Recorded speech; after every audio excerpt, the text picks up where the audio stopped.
From MTN News, this is Montana This Morning. Even though it's been 10 years since Deputy Joe Dunn was killed in the line of duty, his impact on the community is never forgotten. I'm Tim McGonigal in Great Falls, and I'll tell you how his widow is keeping his memory alive. MTN's Megan Elaine here. I met with a Bozeman woman who is looking to the community to help locate her missing dog, Pi. Alrighty, it is 6:31, Matt. How we doing? I'm doing okay. I'm really intrigued by, and you guys need to watch that story about Pi, because this is the opportunity for our community to kind of come together. Absolutely. Yeah, I mean, on Facebook and social media, there is such an effort to try to find that dog. You don't want to miss that story. Let's get her done. I like it. All right, temperatures this morning a little crisp and cool. We do have some pretty thick fog out toward Yellowstone National Park, West Yellowstone, making its way toward Big Sky, southern parts of Gallatin or Madison County as well. Seeing some fog from some of the rain showers yesterday. Today our rain should hold off for quite a while. I think the late afternoon, early evening is our best chance of seeing these showers, and they're going to sneak through the area throughout the evening. So we're all potentially getting into the act of some scattered showers for the day today. Daytime high is expected to be near the 80-degree mark for today. We are seeing some hit and miss showers and thunderstorms. A warmer weekend ahead. I'm going to talk about the impacts that may have coming up in just a few. All right, thank you very much, Matt. Well, crews continue to fight the grouse fire burning near Wise River. The wildfire is currently burning 4,166 acres and is 22% contained. Fire officials say an infrared flight over the fire confirmed the fire is not out and areas of heat showed up inside the perimeter southwest of Grouse Lakes. Crews will continue to work on containment lines as they patrol the fire and mop up any hot spots. A chance of thunderstorms this afternoon could bring some windy gusts that people are keeping an eye out for. And after a legal challenge that stretched out for more than a decade, the Montana Supreme Court has invalidated a state law that would have required parental consent before a minor could get an abortion. MTN senior political reporter Jonathan Amberian has more on this decision.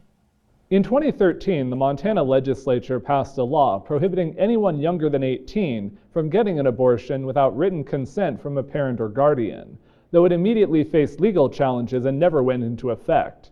Now, after 11 years, all 7 state Supreme Court justices have ruled the law is unconstitutional. The court heard oral arguments in this case in March, after a district judge ruled last year that the law was invalid. Planned Parenthood of Montana sued over the parental consent requirement. They argued it infringed on the right to privacy in the Montana Constitution, and the state couldn't show a legitimate health or safety risk to justify it. State attorneys said the right to privacy doesn't apply in full here because there's more latitude in how laws affect people under 18. They said the consent law was designed to protect minors, but justices ruled the state hadn't provided enough evidence the law was narrowly tailored to promote those legitimate interests. Planned Parenthood of Montana's president and CEO, Martha Fuller, said in a statement she was pleased the court upheld the fundamental rights of Montanans.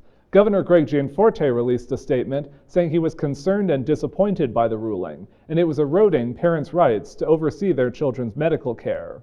In Helena, Jonathan Amberian, MTN News. Thank you very much, Jonathan. Now, 10 years ago marked the end of watch for Cascade County Sheriff Deputy Joe Dunn.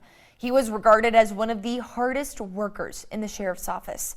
But even more importantly, he was a loving husband and dedicated father.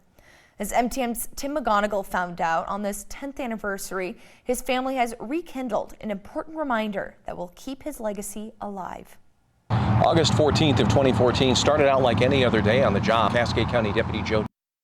Unfortunately, it ended in tragedy when he was killed in the line of duty.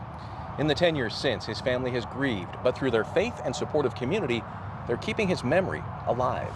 He was a family man first. I mean, no doubt about it. He loved the kids and I so well, and that was really his identity, and of course being a believer in God. It's been 10 years since Cascade County Deputy Joe Dunn was killed in the line of duty, leaving his wife Robin without a husband and his 2 young children, 5-year-old Joey and 4-year-old Shiloh, without a father. The 33-year-old Marine Corps veteran died after being hit by a suspect in a high-speed chase with deputies on Highway 87 near Belt. 10 years does make a difference.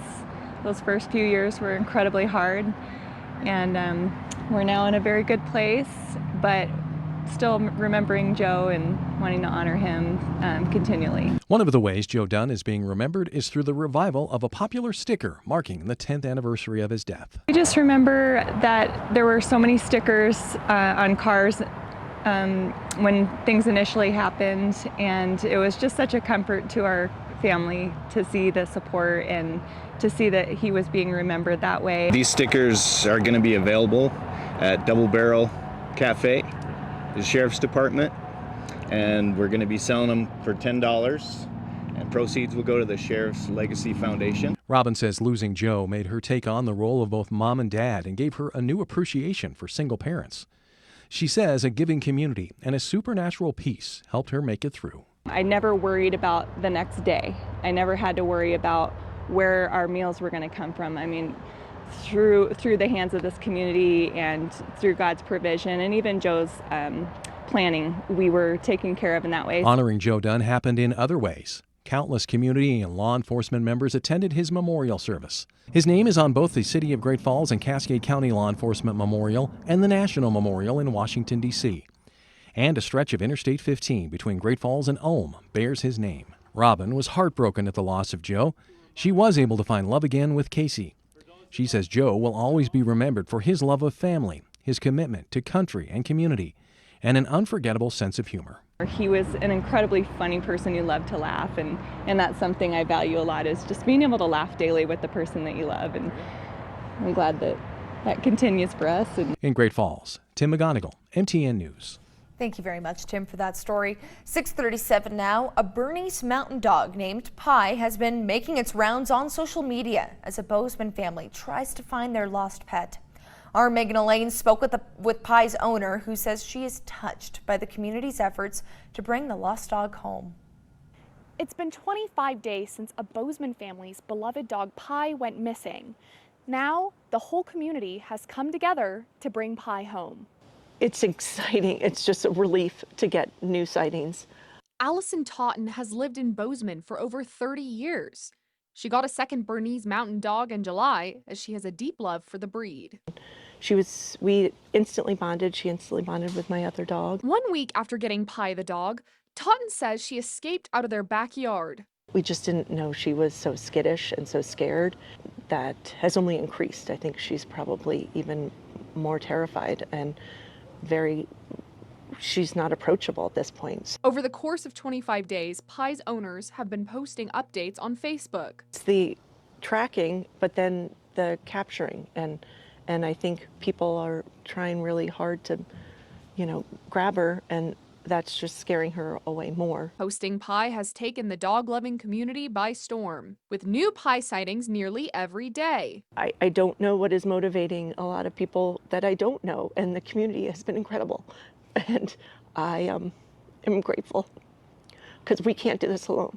Here on our Pie tracker map, we see she is traveling great distances. Her original location started near South Tracy Street on July 20th, and now she was last spotted on Thyssen Road, an almost 22-mile difference. One woman on Facebook comments she even spotted Pie on her Ring camera. Totten says it's the summer of Pie. But I can't go to the very dark places. I have to stay positive. The search for Pie has been long. And it is like looking for a needle in a haystack. And as I said earlier, it's one thing to find her, it's just another thing how we're going to get her back. One piece of advice she has for others? If I have any advice to anybody, put a tracker on your dog. Pie's tracker arrived in the mail a day after she ran away. For more information regarding Pie or her whereabouts, visit our website. In Bozeman, Megan Elaine, MTN News. Thank you very much, Megan. Now, over in the mining city, Butte's historic Motherload Theater is turning 100 years old this fall. MTN's John Amy tells us about the history of the landmark and how it was almost destroyed. Oh, for a muse of fire that would ascend the brightest heaven. Boo! Get off the stage, you bum. Unlike this guy, the Motherload Theater here in Butte has hosted some amazing talent in its 100 years. In fact, this theater is celebrating in October, hitting the century mark and being the last surviving theater in Butte still operating today. I mean, we were the center of entertainment. Charlie Chaplin, Mae West, and of course, we hosted B.B. King here. So we want to continue that tradition.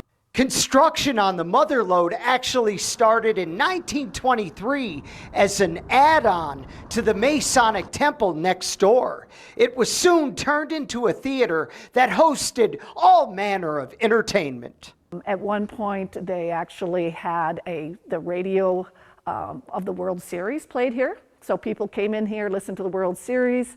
Oh gosh, I've heard there was an elephant here on stage at one point. They've had fights here on stage. In October, the theater plans to host a 100th anniversary show. Probably host some type of a show or program that really mimics things that were going on here in the past. The historic theater almost didn't make it to 100. During the lean years in the late 70s, Butte City Council was considering demolishing the building.